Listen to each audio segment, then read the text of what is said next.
안녕하세요. 2016 카오스 가을 정기 강연에 오신 여러분 진심으로 환영합니다. 저는 오늘 강연의 진행을 맡은 이은영입니다. 반갑습니다. 혹시 인간세 혹은 인류세라는 말을 들어보셨는지 모르겠습니다. 백악기나 주라기, 신생대, 중생대 같은 지질 시대를 나타내는 새로운 개념인데요. 오늘 강연에서는 이 인간세를 중심으로 우리 인간이 이 지구에 어떤 영향을 미쳤는가에 대해서 살펴볼 예정입니다. 그럼 오늘 강연을 해주실 강연자를 모셔보도록 하겠습니다. 김경렬 교수님을 큰 박수로 맞이해 주시기 바랍니다.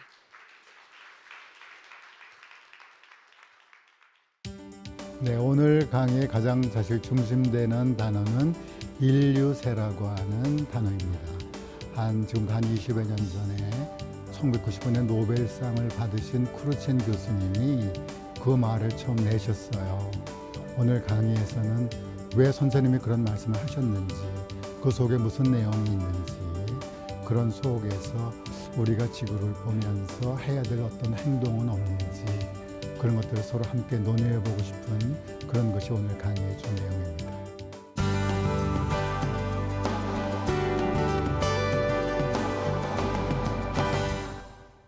우리 연세 드신 분은 1988년 기억하시죠? 우리 올림픽, 우리 한국이 쫙 올라간 중요한 해예요. 그런데 사실은 1988년은 우리 지구로 보면 정말 어려운 해였어요. 곳곳에서 홍수가 일어나고 태풍이 있고 가뭄이 있고 그런 일들이 일어났었어요. 그래서 그 해에 보통 타임지는 연말이 되면 올해의 인물을 선정하죠. 올해의 사람 결정하는데 그 해 안 그랬어요. 그 해는 올해의 행성 그렇게 해갖고 지구를 선정하고 거기 부제를 붙였어요. 위험에 빠져있는 지구. 1988년이 중요한 거는 우리 한국에서 올림픽이 열릴 때 그 올림픽의 모든 경기를 전 세계 사람들이 방 안에서 다 볼 수 있었잖아요. 그렇죠? TV를 통해서. 전 세계 곳곳에서 일어나는 모든 재난을 모든 사람들이 다 안방에서 텔레비를 통해서 볼 수 있었던 거예요. 그래서 사람들이 다 걱정하기 시작한 거예요. 이게 옐로스톤이라고 하는 그 북서부에 있는 중요한 공원인데 이게 붉은색으로 표현한 것이 산불이 있었던 거예요. 1년 내내 산불이 있었어요. 2011년이면 굉장한 시간이 지났죠. 아직도 그 흔적이 남아있는 거예요. 엄청난 그런 재난이 있었던 해입니다. 근데 사실은 그보다 3년 전에 이미 우리 인류는 오존 구멍이라고 하는 걸로 충격을 받았었어요. 그 전에.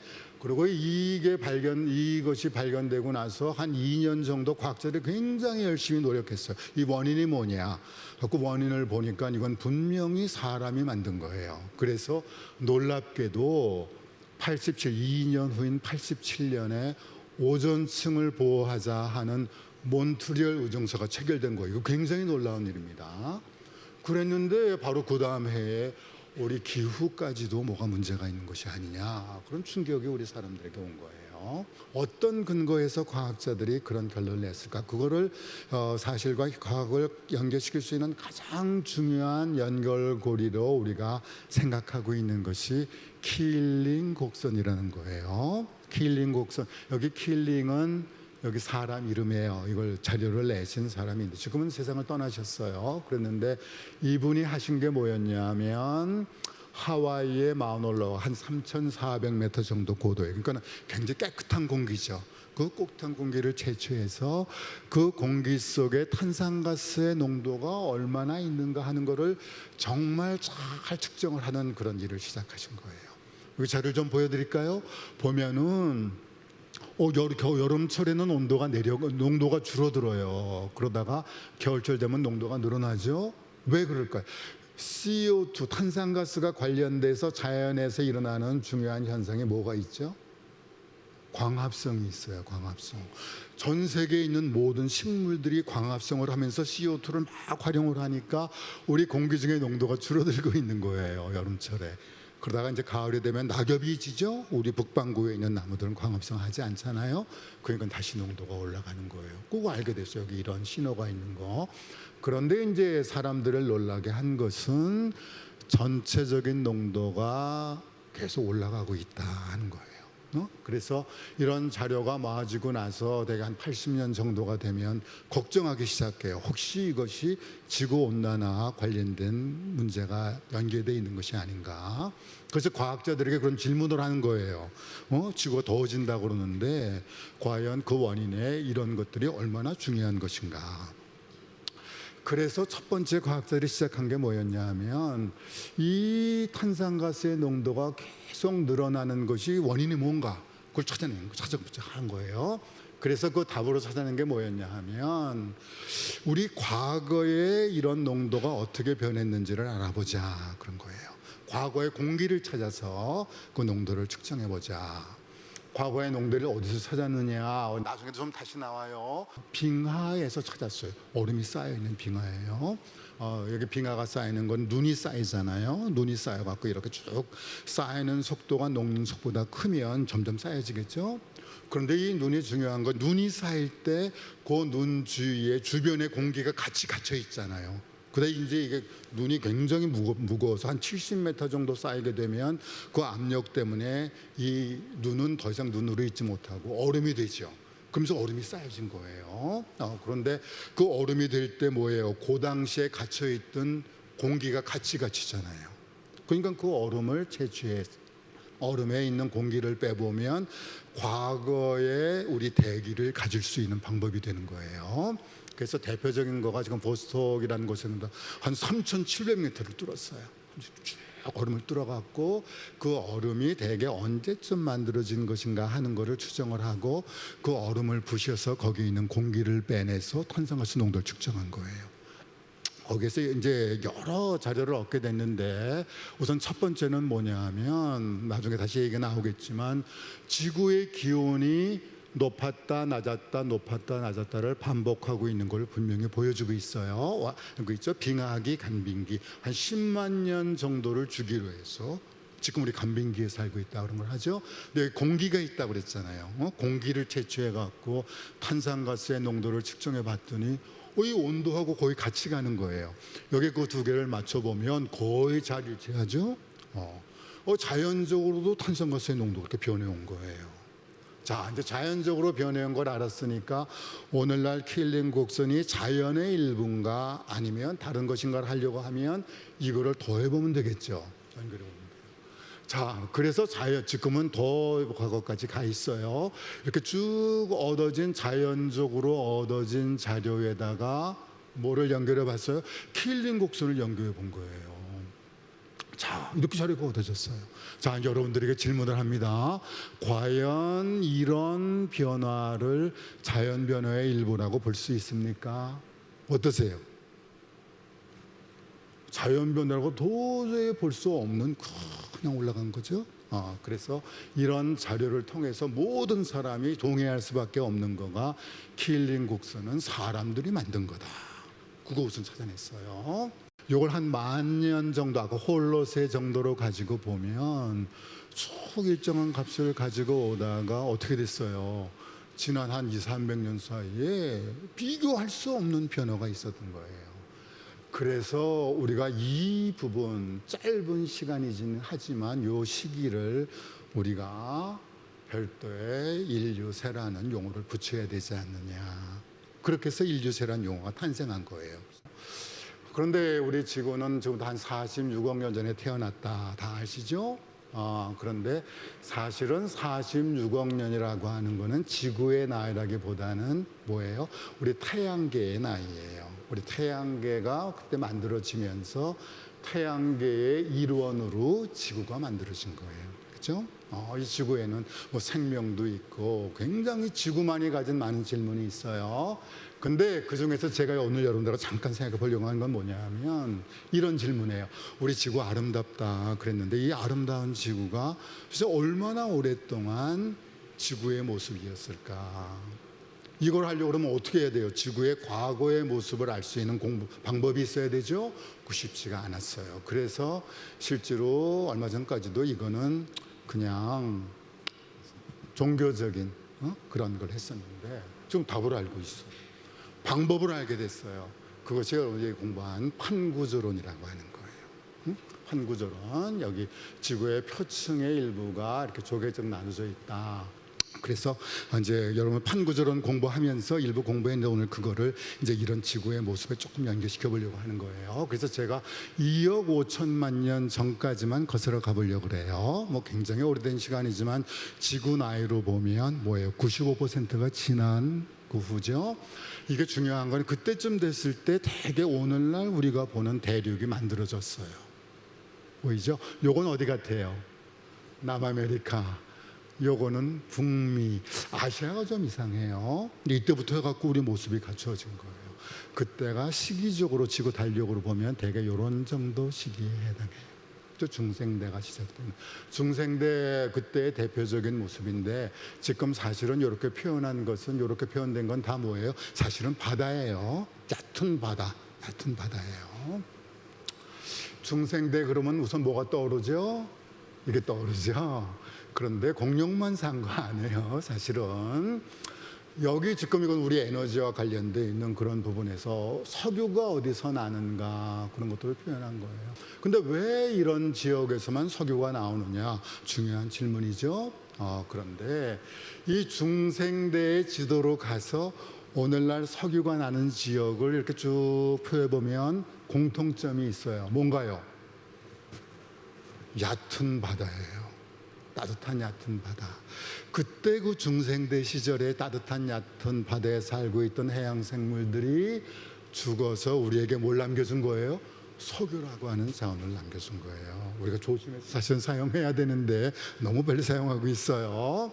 자, 그러다가 이제 중생대가 지금부터 한 6,500만 년 전에 이제 종말을 고합니다.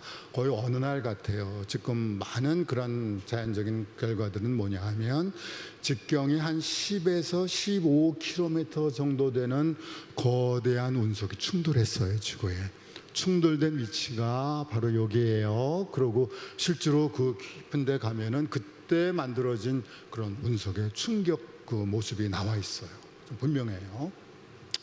이제는 뭐 이런 충돌이 있었다는 거는 뭐 너무 분명해요. 그리고 심지어는 그 운석의 모습도 볼 수가 있었어요. 어느 과학자가 물론 이제 파편이 돼갖고 막 떨어졌는데 바다의 간이 떨어졌겠죠. 근데 우리 해양학자들은 바다 곳곳에서 퇴적물들을 잘 채취해 갖고 있어요. 그래서 한 분이 요 지역에서 그 보관되어 있는 그곳에서 한 6,500만 년 전에 퇴적된 퇴적물들 좀 주십시오. 그 받았어요. 그거 체질을 했어요. 뭐가 나왔어요?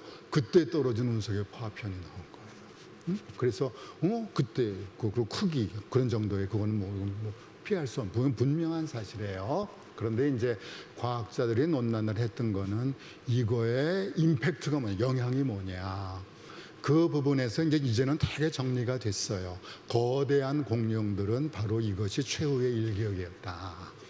그 시기가 바로 그러면서 포유류의 시대가 시작이 된 거예요. 이 신생대가 시작이 되고 나서는 이제 오늘날 지구의 모습으로 굉장히 가까워져요. 그 지구가 변해온 모습을 보면 어떤 시대의 지구가 가장 모습이 아름다운 것 같으세요? 제가 질문을 안 하겠어요. 답은 안 물어보겠는데 너무 뭐 대조적이죠. 사실 오늘날 우리 지구의 모습이 가장 아름다운 그런 모습에서 이렇게 지구가 모습을 갖춘 다음에 우리 인류가 살기 시작한 거예요. 이 아까 아름다운 지구 갖고는 부족해요.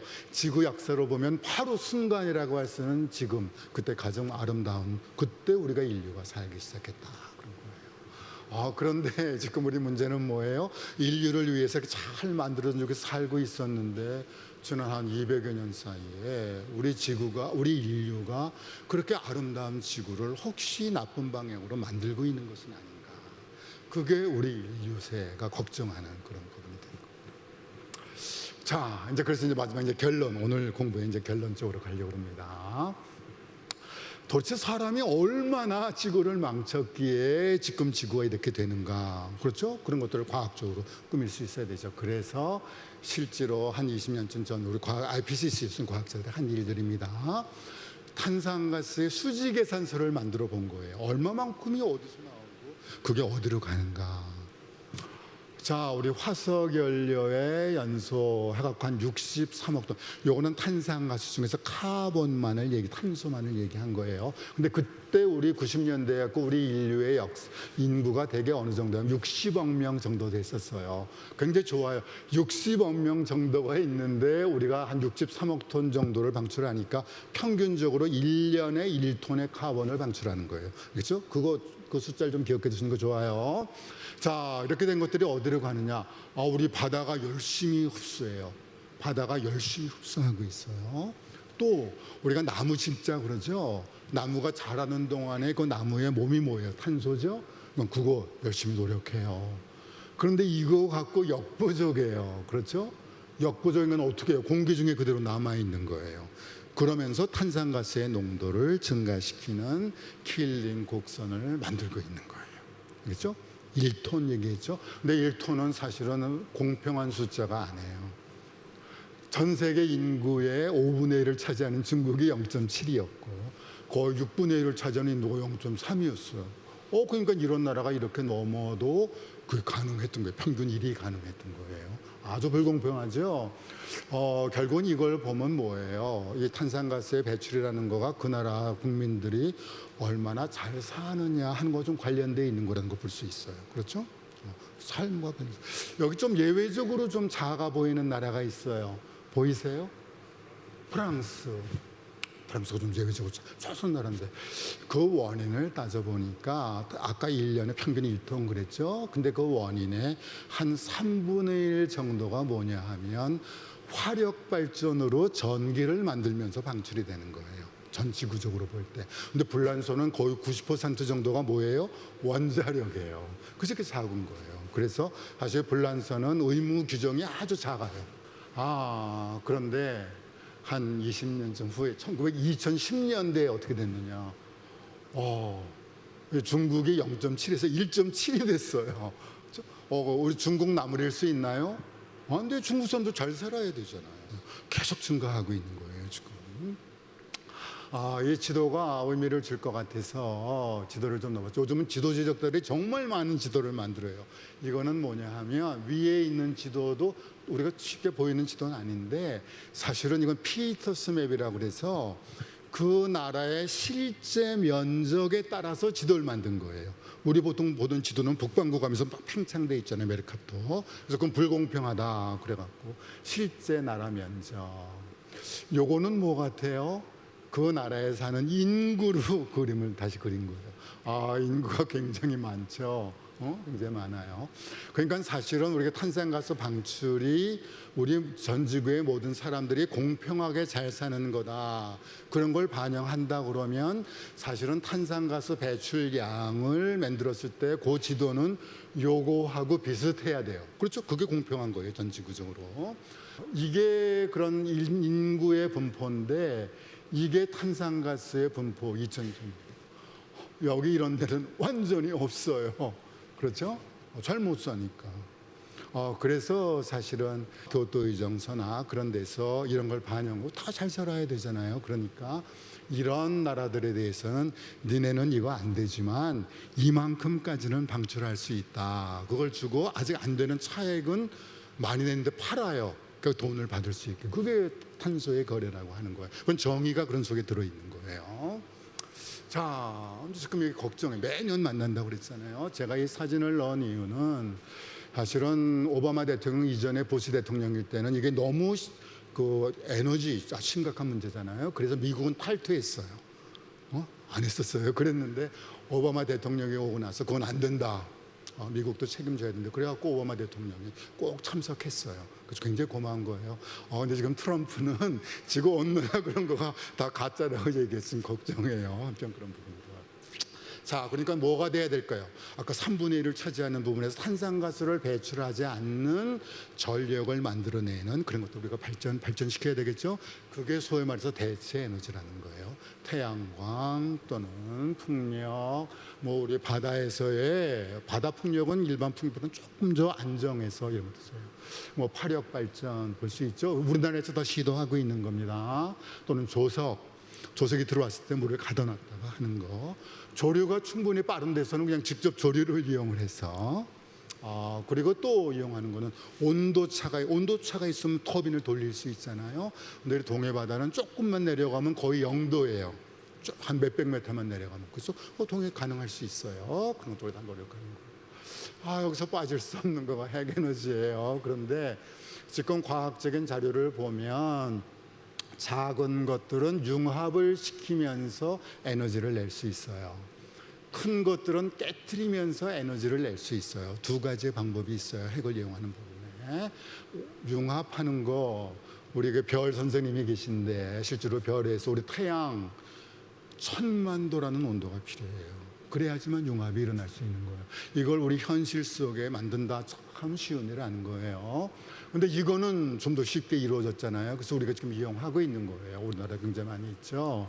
왜 굉장히 전 세계적으로 많이 이용하고 있었어요. 불란서도 말씀드렸었죠. 근데 왜 그랬느냐 보면은 그 이전에 원자력이라고 하는 것이 가장 단가가 좋은 전력을 만드는 방법이었어요. 그래서 우리가 이용한 거예요.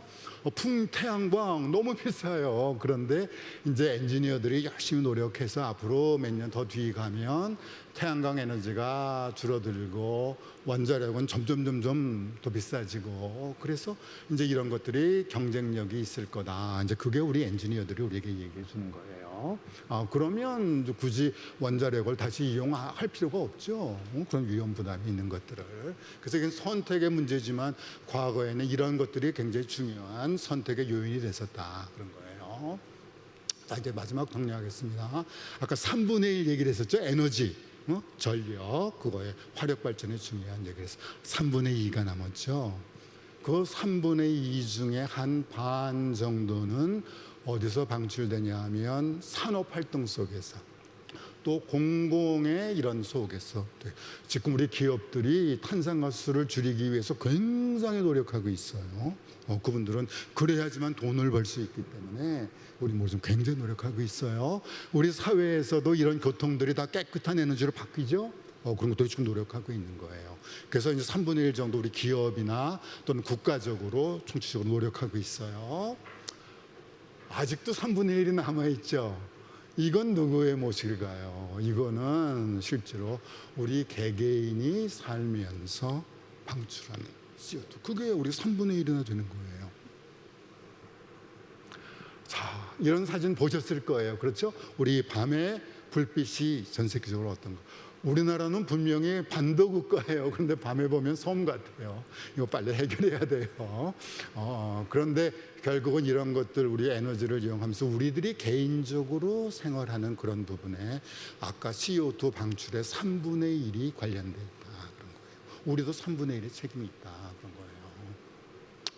자, 지금까지 이렇게 공부한 걸 보면 지구온난화 문제를 해결할 방법이 있을 것 같기도 해요. 혹시 좀 생각할 수 있는 분이 있으세요? 지구온난화를 해결하기 위해서 우리가 이렇게 가면 되겠다. 너무 의외의 답이지만 우리 70억 명의 우리 전 세계인이 모두 어느 날 결심을 하고 안 된다. 우리 지구를 보호해야 된다. 그래서 우리 다 원시 생활로 돌아가자. 그렇죠? 분명한 답이 돼요, 그거는. 근데 그럴 수 없죠. 우리가 에너지를 이용해서 더 잘 살아야 되는데, 그런데 우리가 원수도 갈 수는 없어요. 에너지를 방출하면서도 우리가 잘 살 수 있는 방법을 찾아야 되잖아요. 그런 부분에서 아까 실제로 95년에 노벨상을 사실 3분이 받으셨어요. 근데 그 중에 한 분은 우리 크리스천 교수님이 아까 엔트로포센 말씀드린 거예요. 이 크리스천 선생님이 엔트로포센 걱정을 하면서 우리에게 하나의 교훈을 주셨어요. 금언을 주셨는데 그 금언을 오늘 여러분들에게 제가 드리는 금언으로 대체하면서 제 강의를 마치려고 합니다. 아까 그래요. 우리가 다시 원시세계로 돌아갈 수 없어요. 그렇죠? 우리 에너지를 필요로 하고 어쩔 수 없이 에너지를 만들 수밖에 없어요. 그 에너지를 만들기 위해서 우리는 지구에 스트레스를 줄 수밖에 없다. 그런 거예요. 그래서 우리가 할 수 있는 가장 유일한 길은 지구에 주는 스트레스를 최소화시키는 수밖에 없다. 그게 우리가 가지고 있는 유일한 길이다. 선생님이 그렇게 말씀하셨어요. 그래서 아주 소박한 것 같지만 정말 중요한 우리에게 주는 교훈 같아요. 이제 이 CO2의 문제는 아까 우리 강의와 연결시켜 본다면 우리가 이렇게 잘 받은 아름다운 지구를 우리 후손에게 넘겨야 될 책임이 있어요, 우리에게. 근데 지금 지구가 자꾸만 반대 방향으로 가는 것 같죠? 그걸 최소로 하기 위해서 우리가 할 수 있는 뭘까요? 우리 3분의 1만이라도 우리가 에너지를 절약하는 그런 노력을 하자. 그게 굉장히 중요한 우리 방법인 것 같아요. 누구를 위해서? 우리 후손들을 위해서. 우리가 그럼 3분의 1을 줄인다고 하는 것이 구체적으로 어떤 일을 할 수 있느냐? 이런 거예요. 우리가 3분의 1을 만들어내는 그런 것들이 바로 이런 활동 속에서 3분의 1을 아까 만들어낸 거예요.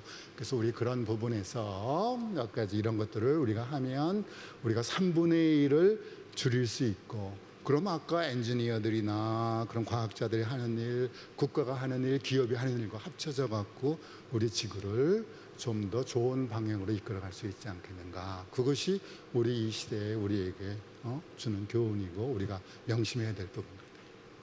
감사합니다, 여러분.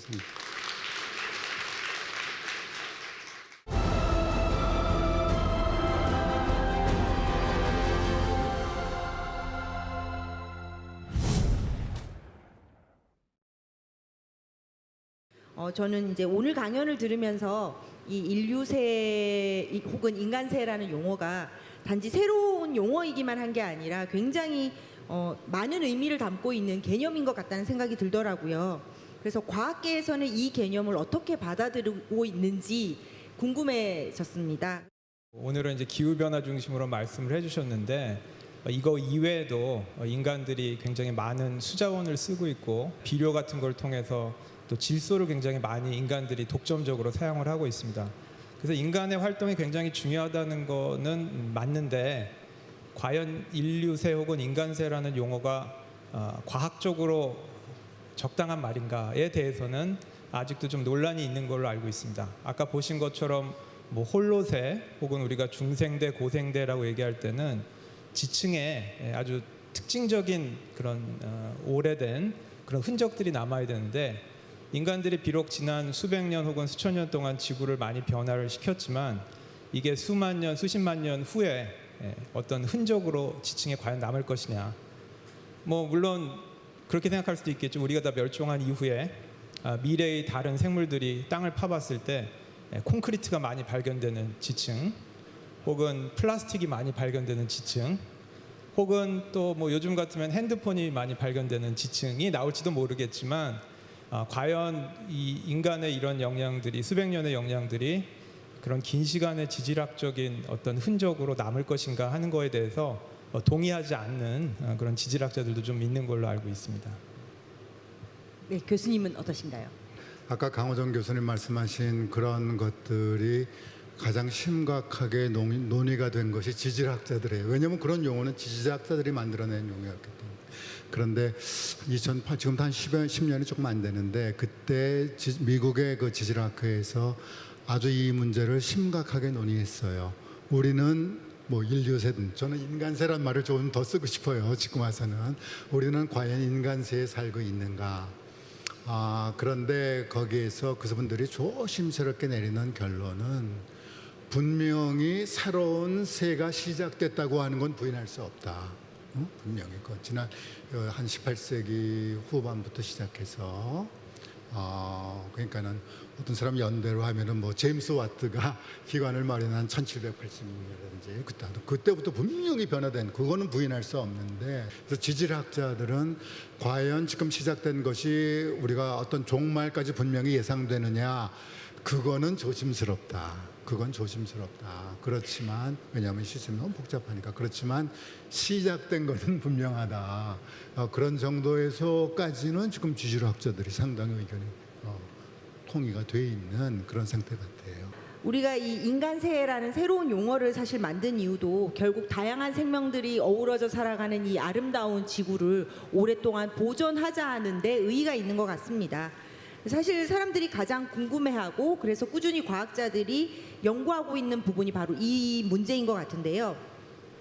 왜 태양계의 화성이나 금성 같은 다른 행성이 아닌 지구에만 이렇게 다양한 생물이 살아가고 있는지 이게 참 궁금하거든요.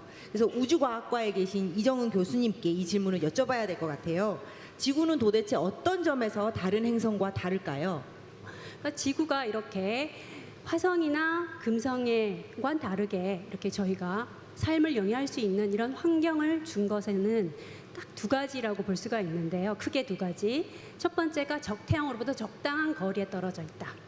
두 번째가 지구와 같은 적당한 사이즈를 가지고 있다라는 이 두 가지가 되겠어요. 그러니까 첫 번째 보면은 적당한 거리에 떨어져 있다. 그럼 화성도 적당한 거리에 떨어져 있는데 왜 그 화성에는 생명체가 없고 지구에만 있는가? 이것은 바로 지구가 대기를 가지고 있다는 것이 굉장히 중요합니다. 그러니까 모든 이런 암석질의 행성들은 만들어질 때 마그마 상태로 만들어집니다. 왜냐하면 미행성들의 충돌에 의해서. 근데 그러면서 식어가게 되죠. 그래서 내부에 열을 가지게 되는데 사이즈가 작으면 너무 빨리 식어버려요. 근데 비해서 사이즈가 크면 적당한 열을 가지게 되고, 그래서 안에 내핵이 외핵이 액체 상태라는 건 알고 있으시죠? 그래서 외핵이 이렇게 대류 현상을 일으키면 자기장을 만들어서 우리 대기를 보호하는 그런 역할을 해주기 때문에 대기를 킵할 수가 있었고요.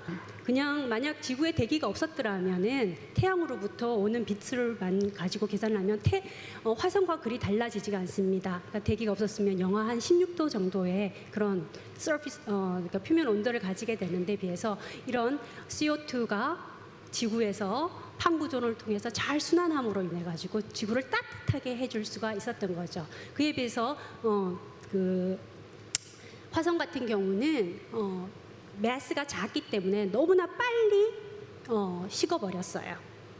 그러면은 외핵이 그 화성에서는 더 이상 액체일 수가 없기 때문에 빨리 식어버려서 자기장을 만들 수가 없어요. 지구에 있는 자기장을 만들 수가 없기 때문에 태양으로부터 오는 그런 태양풍으로부터 대기를 모두 잃어버리게 되고, 그렇기 때문에 화성을 따뜻하게 해주거나 또는 이런 그 판구조론을 만들어낼 수가 없기 때문에 끝내는 생명체가 살 수 없는 그런 곳으로 되었습니다.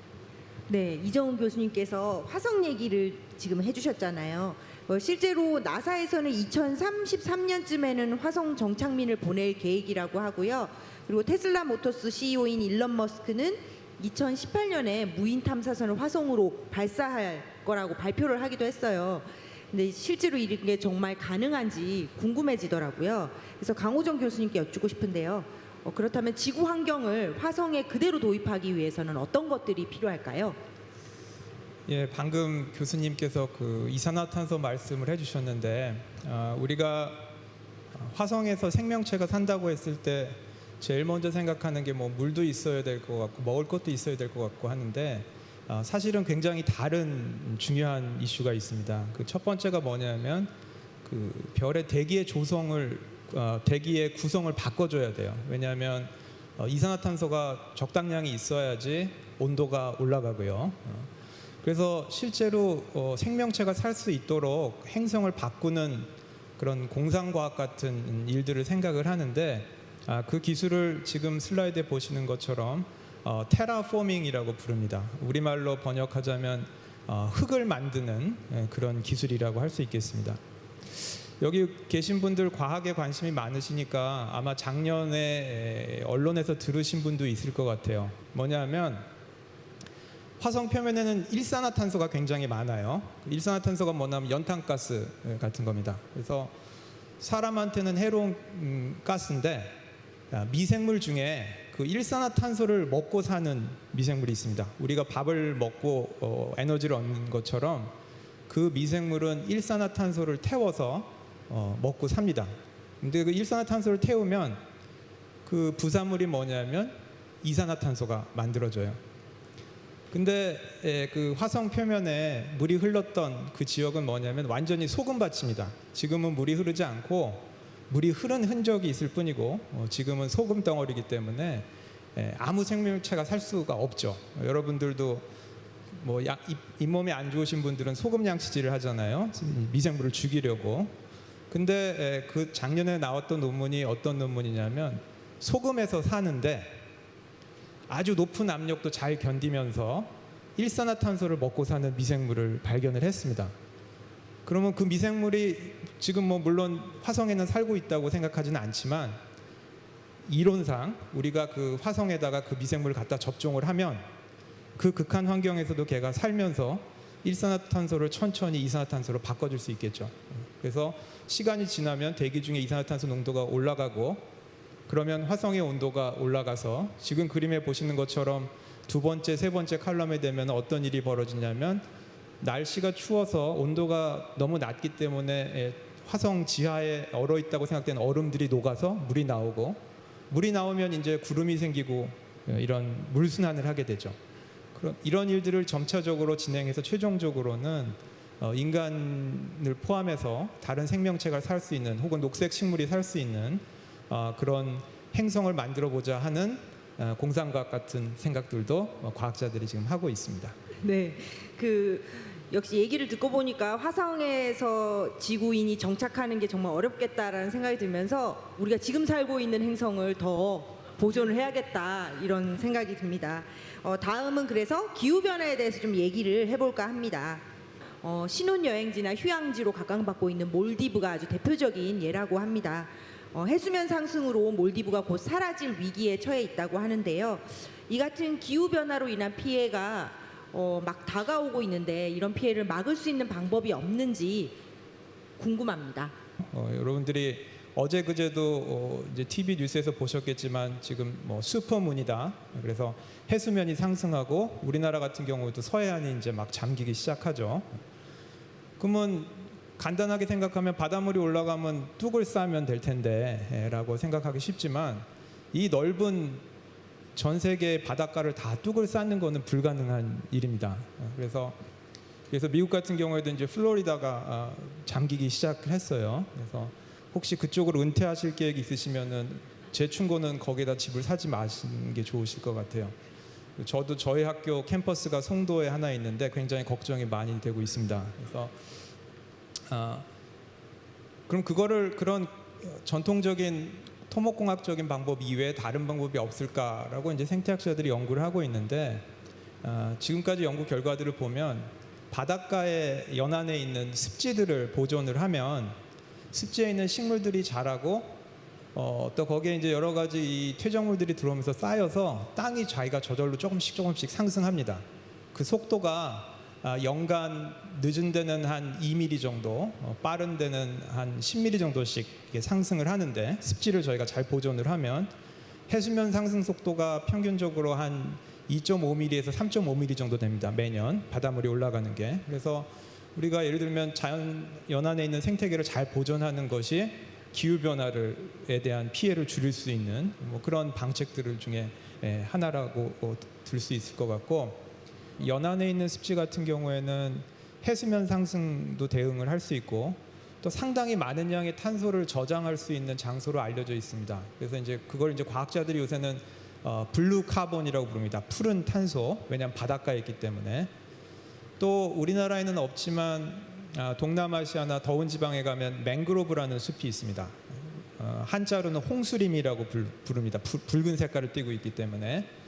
근데 이것들이 별 역할이 없는 줄 알았는데 이것도 이제 꽤 됐죠. 옛날에 그 동남아시아에 쓰나미가 왔을 때 이 맹그로브가 있는 지역들은 별 피해가 없었는데 맹그로브를 잘라버리고 거기를 다 리조트로 개발한. 그래서 농담처럼 돈이 없어갖고 바닷가에서 못 자고 내륙에 잤던 신혼부부들은 살아남고 돈이 많아서 바닷가 제일 앞에서 묵었던 사람들은 불행히도 오히려 큰 피해를 보고 그런 일들이 있었습니다. 그래서 아무 기능도 없었다고 생각했던 습지들이 그런 역할들을 하고 있고, 또 오늘은 자세히 말씀 못 드리겠습니다만 지구상 전체적으로 봤을 때 추운 지역, 저쪽 냉대 지방이나 툰드라, 극지 지방에 아주 추운 데 가면 이 습지가 굉장히 많은 양의 탄소를 포함을 하고 있습니다. 그래서 그거를 어떻게 잘 보존하고 그 탄소를 유지할 것인가 하는 것이 기후변화가 더 악화되지 않는 데 아주 중요한 역할 중에 하나라고 생각이 됩니다. 이제 마쳐야 할 시간이 다 되었는데요. 소감 짤막하게 부탁드립니다. 여러분들과 함께 사실은 참 이렇게 중요한 문제를 같이 논의할 수 있는 기회를 가져서 너무 감사하고, 또 이런 좋은 자리를 만들어 주신 우리 카오스 재단에도 너무 감사한 말씀을 드립니다. 여러분들 수고 너무 많이 했습니다. 감사합니다. 네, 세 분께 다시 한번 큰 박수 부탁드립니다. 고맙습니다.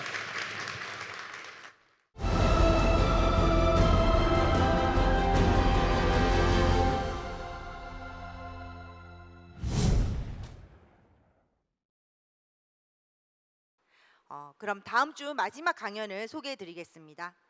지구 강연을 마무리하는 자리인 만큼 이제 지구 밖으로 나가서 우주에서 지구를 바라볼 때가 된 것 같습니다. 나사에 계신 윤상호 박사님께서 이번 강연을 위해 특별히 한국에 오신다고 하고요. 패널로는 서울대학교 지구환경과학부의 김덕진 교수님과 극지연구소의 홍상훈 박사님께서 나오실 예정입니다. 그럼 이것으로 오늘 강연을 모두 마치겠습니다. 감사합니다.